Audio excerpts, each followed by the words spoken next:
WakeUpCall with Dan Tortora, where sports meets life. We're inside of the Great Lakes Honda City Studios in our exclusive multimedia marketing partnership with the LeMoyne College Dolphins, and I am here, not picture in picture, we're actually next to each other here. So Miss Tracey Roman here with me, the head coach of the LeMoyne Dolphins softball program, and we've done this many years now. Tracey, how are you? Good, thanks for having me, Dan. Absolutely. So we are bearing the cold here, as we typically do, so y'all have been inside.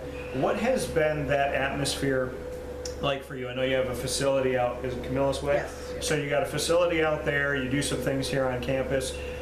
What can you get out of your student athletes when you can't necessarily be on your field? I think we always work to keep the focus on what we can control. Yeah. And while we may not have, an indoor facility that's a regulation size field or something similar, we have to focus on what we can control. And right now that's hitting, it's pitching, it's skill work. And we try to do drills that incorporate the skill work but are very competitive, so they're having to compete at a certain level. But it's just developing the mindset that no matter what the odds are, we can still compete. No matter what the barriers are, we can compete the same as everybody else. And like you said, making sure that you do everything that you can so that you can compete. How has being here in Central New York, how has that challenged you to kind of over the years? Because there's some coaches, they're set in their ways. Right. It's like, this is what I do, square peg, round hole, I don't care, this is what I'm doing. But for you to say, okay, we got to bring the skills in, we have to do hitting and pitching, and put all this together, and we're not in the same elements as teams in the South. How have you evolved as a coach to say, wow, that really worked and that really prepared my team? Like, what are some of those things? Well, I think these athletes that are coming in nowadays are of a greater skill level than even 20, 25 years ago. These kids are coming in and they have personal coaches for just about everything. So yeah. I'm not teaching individual skills, it's more team concepts. And having played in the Northeast myself and coached in the Northeast most of my life, if not in the Northeast, the Midwest, which isn't much better. But I think it's a life lesson. I think it's a life lesson that you have to get your mind right and be resilient and flexible enough to make adjustments when needed.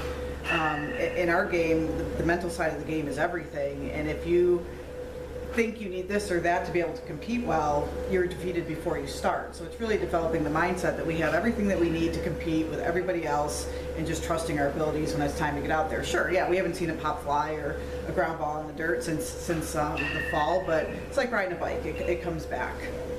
Your pitching staff, I spoke with your student athletes. LB is missed, Miss Laura Bennett, and I said we try to get her 8 years of eligibility, whatever we can. But you have a young pitching staff, and you also have, familiar return as well. So what can you say about what the staff looks like, of what you're bringing back and what you're bringing in? Because you and I have had this conversation. For people that don't know, I sing your praises because I feel like you're a wonderful person beyond being just a coach. But I also sing your praises because you and I have been talking about your plan for pitching 2-3 years in advance of what you were going to and what you were looking forward to. So what does the pitching staff look like right now? Well, pitching is a great equalizer in our game, and yes, we've been short-staffed, I would say, the last couple of years in that area. I'm very excited about where we are. We have a staff of 5 this year, returning Rose Nicastro and Ariana Exarchikis. And then we have 3 newcomers that all give us a different look. We have Isabella Kwashik, who's a lefty. We've not had a lefty here since I've been here. We have Nevaeh Ross from down near the Olean area, Cuba, New York. She throws pretty hard for the size that she is, and she's a competitor. And then we have Danny Simpson, who's a strong right-handed pitcher as well. But they all do different things, and they complement each other very well. Some of them throw really hard. Some of them are more location-oriented, trying to create ground balls, pop flies. But I'm excited. It's the most versatility we've ever had since I've been here with pitching. You talked about having a lefty now for the first time in your time here. What is that like? Because, left-handed it's a rarity, right? We see in football, it's a left-handed quarterback. With baseball, softball, it's a left-handed pitcher. And when you see shooters shooting basketball and you see a lefty, we have, Megan Bonzioni, who's a lefty here for LeMoyne women's basketball. What's it like having a left-handed pitcher? Well, it's difficult for me because I have to think twice about pitch calling because her pitches are opposite of what righties would be. So it's definitely interesting. But no, I just think it's another way to keep our, the opposing offense off balance. It just gives it a different look. The spin's a little bit different, and it's just coming from a different side, side of the plate. So it's definitely interesting. But again, it just adds depth. In our sport, contrary to baseball, where I know there's more pitching strategy matchups as far as bringing a lefty in for this hitter, etc. We don't have that as much. It's not that kind of an advantage, but it just gives us a different look, and she throws really hard to boot, so it just gives us options. And then we look at the offense of this team, and I was speaking with your student athletes about a game, and they think it was a game against the team from Connecticut. But we were discussing that here in Syracuse, it was like 31 degrees outside, and it was still in the NEC, or in the Northeast 10. I think it was a couple of years ago. It was right before the transition to D1. The game where you were down by a bunch of runs. I want to say it was like 11-1 or something like that. And then you all shifted back, and then the game got tight, and it was crazy. Just what you can say about moments like that, which, by the way, are exhilarating and very exciting, and then also the offense that you have this year, because we saw in a game like that, your offense could just wake up and go crazy. What do you think about your offense now? I would put our offense against anybody, really. I have a lot of confidence in what we can do. We have kids that can swing it big. We have kids that are, gap-to-gap hitters, and we have our slap hitters that bring a tremendous amount of speed. But I feel very confident in our offense and what we're able to do. And it's more of a mindset than anything else. And as you stated, just having the mindset that we refuse to quit. We don't care if we're down. And I think that was St. Michael's, that game, I want to say. We were down like 12-1, and then 11-1, then we came back and scored 12 runs in the next inning, which I couldn't have predicted. It's got to be St. Michael's win. Yeah, but it was cold. I remember it was cold, but these kids have no quit in them, and that's one of the things we work on. We talk about it, but talking about it and implementing it and committing to it are two different things. And I think these athletes do a very good job committing to just refusing to quit, which is, that's a life skill. Life is hard, and you got to be able to pick yourself up in difficult times, and these guys do it really well. Your student athletes spoke to me about the person that you are, and that you truly care. You can see when something's bothering them, the culture that's here. What does that mean to you that you have student athletes here in 2025 where there's so much emphasis on me, and they're saying, no, we have a coach that we're happy we came to play for because of the culture she creates, because she cares about us as human beings. The fact that there's still that relationship and not the transactional, what does it mean that your student athletes see that in you, that they see a leader who goes beyond softball? It means I feel like I'm being successful in one area, and I think what's important is relationships is everything for us. As a transitioning Division I program, we're definitely going to have areas that we need to improve as far as facilities and scholarships and staff and all that kind of stuff. But where I can kind of close the gap is making sure that every single one of those kids knows that I care for them and would do just about anything for them. And having those relationships, it helps them to overlook some of the things that we may be without right now in this period of time for LeMoyne as we transition. But the relationships are everything. Those are lifelong situations. So I'm happy to hear them say that unsolicited. I promise I didn't pay them to do that, but I look at every one of them as like one of my kids. So I feel a responsibility to take care of them and make sure not only are they performing for us on the field and getting what they want out of the situation, but that they all graduate on time, which is really what this is truly more about. And you mentioned just then the education side of it. I spoke with them about, we live in this world of NIL, we live in this world of transfer portal, running from competition. It's all about me. How much money can I get? Where can I go? What can I do for myself? And there's been less and less of an emphasis on the team aspect of things. And yet I feel like LeMoyne is still staying true to being a team, being a culture, getting an education, caring about people, saying hello when you walk up and down campus. They all agreed with me that they feel like as much as LeMoyne is Division I, they don't feel Division I in the sense of what Division I has become chaotically. So they feel like they are within a bubble. Do you believe that's? Yeah, I mean, LeMoyne is just unique in that sense. I don't think a transition to Division I or Division III would have changed that. It's just the mission of the college and the community here, and I think we've stayed true to that, and it's very important because, again, these kids, they need to feel the relationship, not just with their coaches, but with people on campus is so vital to the success while they're here. So it makes me feel good that they see that and they feel that from the campus, and we haven't lost any of that so far in this first year and a half of the transition so far. For you, I know that Bob's original plan was to add staff members, and then Bob Beretta moved on to St. Bonaventure, his alma mater. Mike Lindbergh came in for a little while as an interim. Now we have Phil Brown. Has Phil given you any thoughts on staffing or things that could come for softball? Well, I think, I don't think we don't have staff because people don't want us to have staff. I think both Bob and I think Phil definitely sees the need for us to have staff, but the numbers have to work for the college as well, and so much of this move was a financial cost to the college. Yeah. The college had to invest to make the transition, so I think both of them definitely recognize the need for staff, not just for me, but for our student athletes, to make sure we're giving them enough touches, but the numbers have to work for the college. And unfortunately, that doesn't always happen as fast as what we would like, but I'm confident that, I know Bob was doing it before I left, and I know Phil is kind of taking the baton and is going to push in his own way to make sure we have what we need here. And for you, and I bring up that point too, because you've had to be a jack of all trades, and I don't think you get the credit you deserve in that respect. What has that been like for you? Because you have a bunch, how many student athletes do we have in total right now? 20, we have 20. So you have 20 on this team, and I know that you get some help and some volunteer and people that are there, but how have you kind of worked to be multiple? Because, you have your fielding, you have your defense, and then you have your pitching, you have your hitting, you have different things you could teach. You have things you could teach everyone that's similar, but then you have those individualistic pieces. So how have you kind of worked with that, worked with your volunteers to make sure that there is that emphasis in specific areas like defense, like pitching, like hitting? It's hard, and we have to be creative. We get 2 hours of time over at Pine Grove every day. The kids are busting in from class. Some are getting there late because of the commute. So we try to reserve that time for full team concepts, full team offense, full team defense.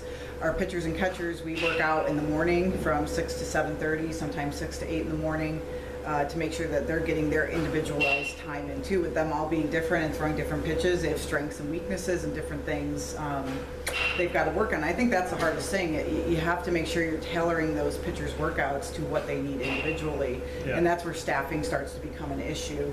But we try to be as creative as we can to make sure everybody's getting their time.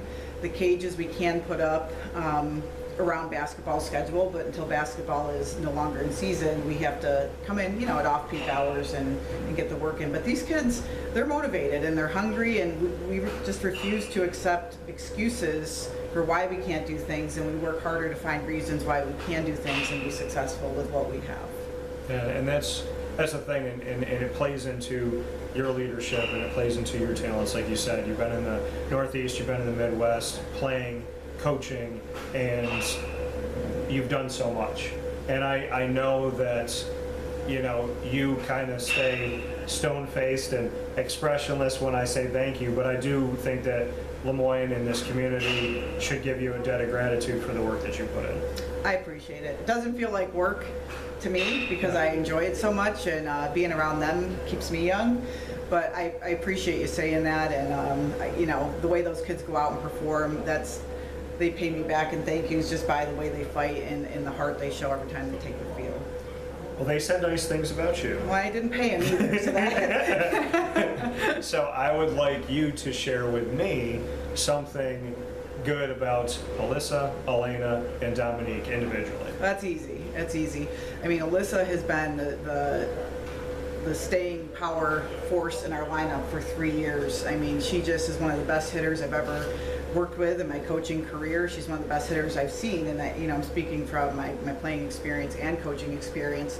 But it's not freak luck. That kid works harder than anybody I know behind the scenes. She puts work in when nobody's looking, and there's a reason why she's as successful as she is, has had the success. You know, last year I think she hit 330 something, and she thought that was a bad year because the years before that she was 360, 370. I'm like, Alyssa, you know, we made the transition here to Division I. That's pretty darn good. But that kid works very, very hard and is, you know, she's definitely a big part of our offense. Don Rinaldi is just our anchor and captain in the infield. She's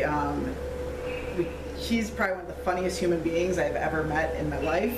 She's that loud kid in the dugout just saying silly things and keeping it light, but she's also one of the grittiest competitors we have out there on the field. She's one of those kids that just does all the right things without asking her to have to do anything, and is a gamer. She's looking to work out, take extra swings whenever she can. Laney's finally in her senior year. Catchers have a different path. Sometimes they don't play as much as they like the first couple of years because there's so much to learn. But this is her moment to shine, and I see her, you know, taking the lead back there in the role of catcher and really coming into her own. And all three of them are leaders in different kinds of ways, and you need different types of leadership. You need that on-field leadership. You need that leader by example. You need a locker room leader, and I think the three of them together really provide all of the leadership and more that we need. And coming here from Tracey Roman, we're going to play some rapid fire, Miss Tracey, as we've done before, so you just go first. Rapid fire. Yes. Any question in the world.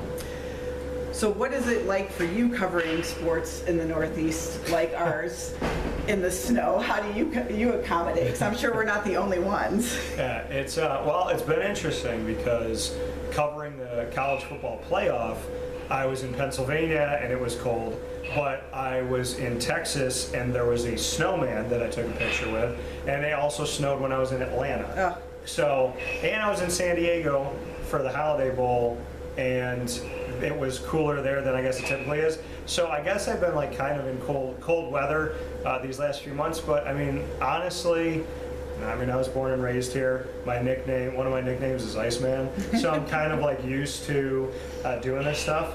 And honestly, I think and you know this, when you love something, you just do it. And when you finally got your press box, I went and took pictures of the press box when it was freezing outside and there was snow on the ground, because I just wanted to like show everybody what it looked like.